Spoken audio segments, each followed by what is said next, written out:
If you've decided to change something, you must go through a clash of laws. A clash of laws is a clash of essences. That conflict will happen inside you. You'll be caught between a hammer and an anvil. The old parts of you will fight for control, your old habits. The new ones will fight too, new habits. And right there, in between all of that, you need to understand one thing. Remember I said, it all starts with acceptance of the past and the present. Only then can you truly accept the future. Now, here's where it gets really interesting. When a lot of future is supposed to enter your life, the good kind, like buying a car, getting a new education, a new apartment, or improving your financial situation. But this is the future. This is high frequency.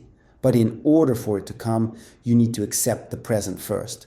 The present is the foundation for that high frequency future. And the balance should be 70-30. 70% of your acceptance energy goes toward the present and 30% toward the future. Do you know what acceptance energy is? I'm giving you key points now. It's more important than love, 1,000 times more, because the energy of love is built on top of it. This is the energy of kindness. Acceptance is kindness. Don't confuse it with patience. Patience is when you suppress yourself, you dislike what's happening, but you endure it. Kindness is when you actually accept it.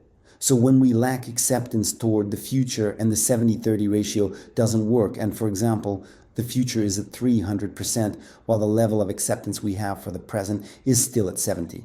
Then conditions are created where we have to increase our acceptance. How? Through trouble, problems. You scratch your car. Some health issue pops up. Something happens with friends, conflicts, the roof starts leaking. In other words, depending on the potential that's coming in, life gives you what you have to accept. But damn, you're also supposed to feel kindness toward a leaking faucet. And to the guy who scratched your car, drove off, and didn't even compensate you. And still after him, you go, thank you, thank you, thank you. So do you get what the situation is? When you're dreaming here and now, it's like this guy who came up to me at a seminar in Kiev and said, I listened to your lectures, I really like them. I've dreamed up this and this and this and this and that. And I thought, damn, that's quite a list you've dreamed up. And I wanted to tell him, you're really going to get shaken up hard. But he says, no, I think I'm going to die. He says, things got so bad for me, I actually think I might die. Because there's not enough acceptance here in the present. You know what you need to do for the future to come easily? Notice as much good as possible. That's all. If you want your future, your dreamed up future to come easily, or what's in your program, well, there's a moment as per the program. For example, I don't dream about anything.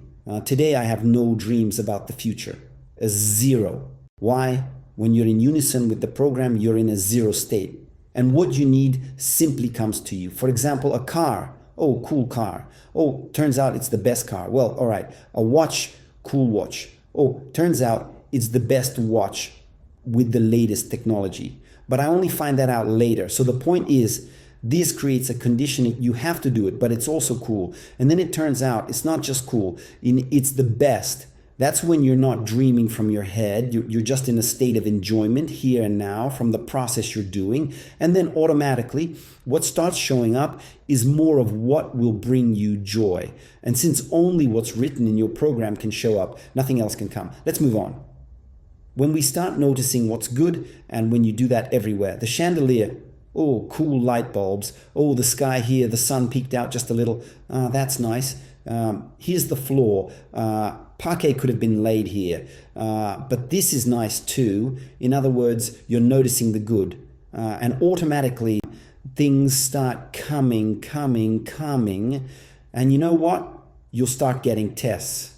The scariest test we're given is the inefficient use of the energy we actually manage to generate. You hear that? Like when you put violet cones on all your friends, acquaintances, loved ones, relatives, and even on yourself, that's actually helpful. The violet cone, it's simply being in harmony with the program. And when you've put them on people and voiced the intention, give and receive only the energy of love. By the way, this intention only works when you live by this. Thought it, did it, thought it, did it. Not exaggerating, not downplaying, saying it exactly as it is. That's it. If you drop the rush, they're all in trouble.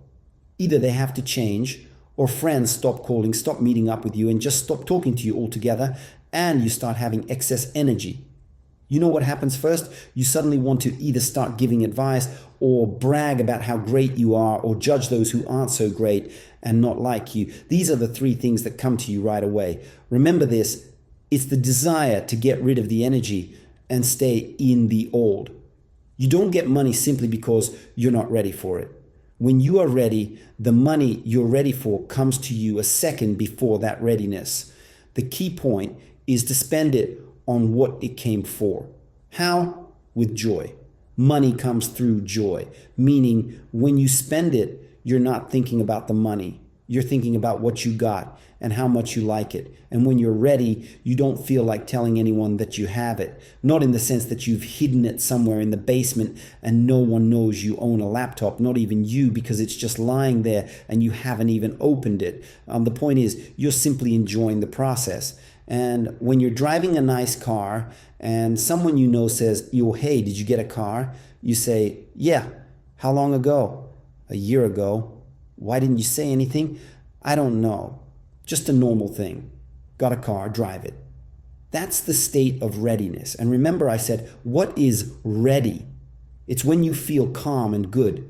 What is rich? It's when you feel calm and good, when you give and when something is taken. If you have everything according to the program, you live through your car, you live through your home, you live through your profession, and you move on to the next level. And by tomorrow, you don't think about yesterday. That is, if you're doing everything in unison, you don't look back on that trip to Italy or to America. You're not interested in them. You've already been there.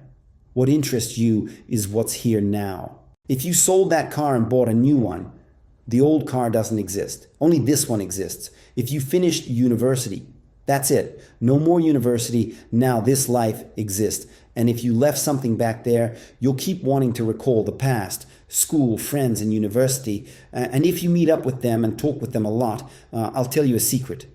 You will not become rich. And if you do become rich, then either dead or sick, or you won't be able to spend that money on yourself. That's it. You shouldn't have a past. There is no past. You've already lived it. We remember ourselves in kindergarten at 5 years old. You know what's funny? Most of you remembered yourselves as if from the outside. And do you know what that means? It means that in that moment, you're resetting your energy and your future starts to sag. Want another one? Your past exists without you, and you're looking at that past that exists from your present. Want to change your life for the better? Say you suddenly felt like remembering yourself in the past. Then remember yourself from the inside. You are inside yourself, playing in the sandbox. You're inside yourself, lying in a stroller.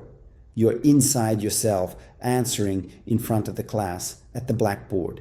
You are inside yourself. Learn to always be inside, in the past or in the present. But here's one little thing. When you want to get a lot and fast, but you're too lazy to work. Personally, I'm always lazy to work. If there's a way not to work, I always don't work. That's my principle. A funny one, like that old joke. What can you do? Dig? What else? Not dig. That's also very good, because you might dig in the wrong direction, and then you'll have to bury it back. So what happens when we want something quickly, but with minimal effort? We just go and recall ourselves in some past moment, any past that comes to mind, when you were 25 or 17 or 3 years old or a baby, or even in your mother's womb, but you remember yourself from inside yourself. And do you know what starts happening? You will always get thrown back into the present, always. No matter how deeply you try to place yourself there, it'll just throw you right out back into the present. But what's the difference between our time and the past or future? Vibration, that's all. Nothing else, only vibration. The past is lower frequency. The present is in unison with the program. The future, higher frequency. Don't go too deep into the future. It will destroy. Don't go too deep into the past. It will destroy. But how does it happen? We're, damn it, destroyers of the past. And when we imagine ourselves in the past, we completely wreck the whole system because it's layered like a pie. And there's always a foundation. We always build on the energy of the past. And when we push ourselves into it, whether you've worked on yourself or not, at that moment, you are more high frequency and you know what you're doing in that moment. You're increasing the vibrations in your past self. And that means all the vibrations get rewritten and your present becomes completely different and your future becomes completely different.